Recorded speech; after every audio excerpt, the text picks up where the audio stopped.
رحمت للعالمین بنا کر بھیجا۔ حضرت آمنہ فرماتی ہیں اس کے بعد روزانہ کوئی نہ کوئی نبی میرے پاس تشریف لاتے اور مجھ کو بشارت دیا۔ اور پھر وہ دن آیا جب حضور کی ولادت کی گھڑی قریب آ گئی۔ حضور کی ولادت کی جب گھڑی قریب آ گئی، اب ذرا غور فرمائیں، دنیا کے اندر بہت سارے بچے پیدا ہوتے ہیں اور دنیا کے اندر بہت سارے جو ہے ایسے لوگ ہیں جن کی ہسٹری لکھی گئی، جن کی سوانح حیات لکھی گئی، جن کی زندگی کے کارنامے لکھے جاتے ہیں کتابوں کے اندر،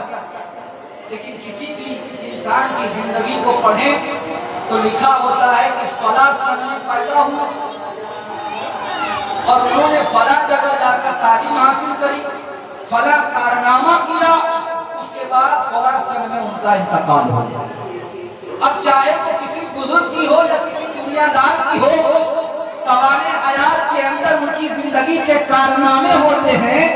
لیکن کسی کی زندگی کے اندر، کسی کی سوانح حیات کے اندر، کسی کی ہسٹری کے اندر اس کے پیدا ہونے کے معاملات نہیں لکھے جاتے۔ کیوں؟ کیونکہ پیدا ہونے کے وقت انسان کے اندر عیب ہوتا ہے، نقص ہوتا ہے نا؟ ہم اور آپ بھی اگر بڑے ہو جائیں اور کسی کے درمیان اپنے کارنامے گنانے ہوں تو کہیں کہ میں نے فلاں کام کر دیا،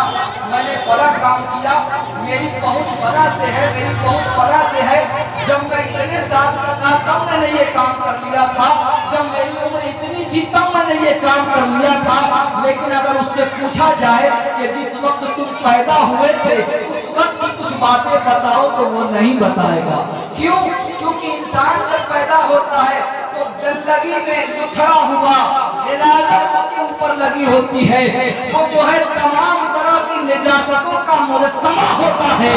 لیکن قربان جائے مصطفیٰ جان رحمت کی زندگی پر کہ حضور اکرم صلی اللہ علیہ وسلم جب دنیا میں تشریف لا رہے ہیں، ولادت کے وقت بھی تمام طرح کے نقص و عیب سے پاک ہے، تمام طرح کی برائیوں سے پاک ہے۔ امام عشق و محبت سیدی سرکار اعلیٰ حضرت فرماتے ہیں لم یأت نظیر فی نظری مثل